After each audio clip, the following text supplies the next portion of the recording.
வணக்கம். இது உங்கள் தமிழ் ஸ்டார் சேனல். பல பயனுள்ள தகவல்களை தெரிந்து கொள்ள லைக் பண்ணுங்க, ஷேர் பண்ணுங்க, கீழே பெல் பட்டன் கிளிக் பண்ணுங்க, சப்ஸ்கிரைப் பண்ணுங்க. வணக்கம். சொத்துக்கள் கோடி கோடியா சேரணுமா? பல சொத்தை மீட்டு தரும் கொம்பு தேங்காய், நெல்லிக்காய் சாதம் பரிகாரம். அது என்ன என்பதை பற்றி பார்க்கலாம். சொத்துக்கள் வாங்க வேண்டுமா அல்லது சொத்துக்களில் நிலவிக் கொண்டிருக்கும் சிக்கல்களை தீர வேண்டுமா? அனைத்திற்குமே நமக்கு பரிகாரம் பேருதவியாக இருந்து வருகின்றன. அந்த வகையில் ஒரு சில பரிகாரங்களை பற்றி இப்போ இந்த வீடியோவில் பார்க்கலாம். ஒவ்வொருவருக்கும் சொந்த வீடு என்பது கனவாகவே இருந்து வருகின்றது. இதில் பலரின் கனவுகள் நிறைவேறுகின்றன, பலரின் கனவுகள் வெறும் கனவாகவே அமைகின்றது. முருகப்பெருமானை வணங்க வேண்டும். ஆனால் பொதுவாக சொல்வது என்றால், 4ஆம் வீட்டு அதிபதி அல்லது செவ்வாய் மிகவும் பலம் வாய்ந்து இருந்தால் அவர்களுக்கு சொந்த வீடு மனை உண்டு என்பார்கள்.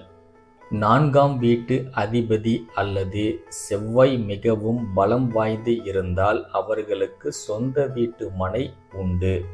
4ஆம் வீட்டு அதிபதியும் பலமிழந்து அல்லது செவ்வாயும் பலமிழந்து ஒருவருக்கு வீடு அமையுமானால் அவர் பெயரில் இருக்கக்கூடிய வீடு அல்லது மனையில் அவர் வசிக்கக்கூட முடியாத சூழல் ஏற்படும், அல்லது அந்த வீடு நீண்ட நாளைக்கு வராது.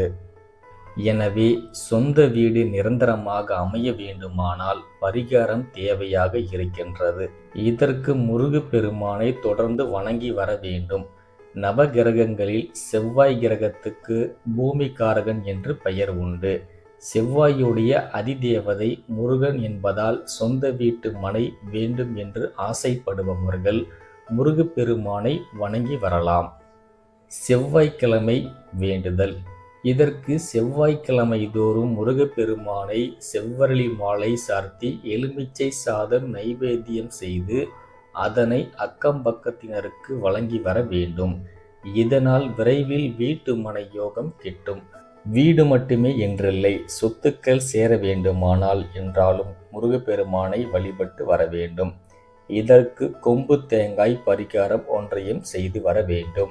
கொம்பு தேங்காயை ஒரு சிகப்பு துணியில் வைத்து அதில் கைப்பிடி பச்சரிசியை போட்டு முடிச்சு போல கட்டி வாசலில் கட்டி தொங்கவிட வேண்டும்.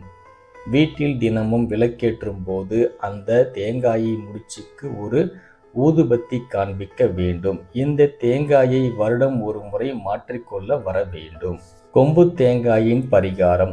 இறுதியாக இந்த கொம்பு தேங்காயை நிறைந்த வளர்பிறை வெள்ளிக்கிழமையில் வீட்டிற்குள் கொண்டு வந்து உங்கள் குடும்பத்துக்கு தேவையான அனைத்து சொத்து சுகமும் சேர துவங்கிவிடும். அதே போல சொத்துக்களில் பிரச்சனை உள்ளவர்களுக்கு பரிகாரம் உள்ளது. எனவே ஜாதகத்தில் 4ஆம் இடம் சரியாக அமையாவிட்டால் சொத்து பிரச்சனை வரலாம், அல்லது 4இல் சனி மற்றும் செவ்வாய் இருந்தாலும் சொத்து ரீதியான பிரச்சனைகள் வரலாம். இதற்கு ஸ்ரீ துர்க்கை அம்மனை வணங்கி வர வேண்டும். காரணம், சொத்து பிரச்சனைகளுக்கு நல்ல பலன்களை வழங்கக்கூடியவர் துர்க்கை அம்மன். எனவே துர்க்கையை வழிபட்டு வந்தால் பகைவர்கள் பஸ்மமாகி விடுவார்கள். அதே போல சனி பகவானுக்கு சனிக்கிழமையில் எள் தீபம் ஏற்றி வைக்க வேண்டும். அத்துடன் காகத்திற்கு எள்ளும் அன்னமும் கலந்த உணவை வைத்து வருவதால் சொத்து பிரச்சனைகளில் விலகத் தொடங்கும் என்பார்கள். அதே போல வாரம் ஒரு முறை செவ்வாய் வெள்ளிக்கிழமைகளில் நெல்லிக்காயில் செய்த நெல்லிக்காய் சாதம் பிரசாதமாக தயாரித்து கோயில்களுக்கு சென்று அங்குள்ளவர்களுக்கு ஏழை எளியவர்களுக்கு வழங்கலாம். இதனால் இழந்த சொத்தை மீட்டு பெறலாம். மேலும் இது போன்ற சுவாரஸ்யமான தகவல்களை தெரிந்து கொள்ள மேலே இருக்கும் ஐகான் பட்டனை கிளிக் பண்ணுங்க, லைக் பண்ணுங்க, ஷேர் பண்ணுங்க, சப்ஸ்கிரைப் பண்ணுங்க. நன்றி.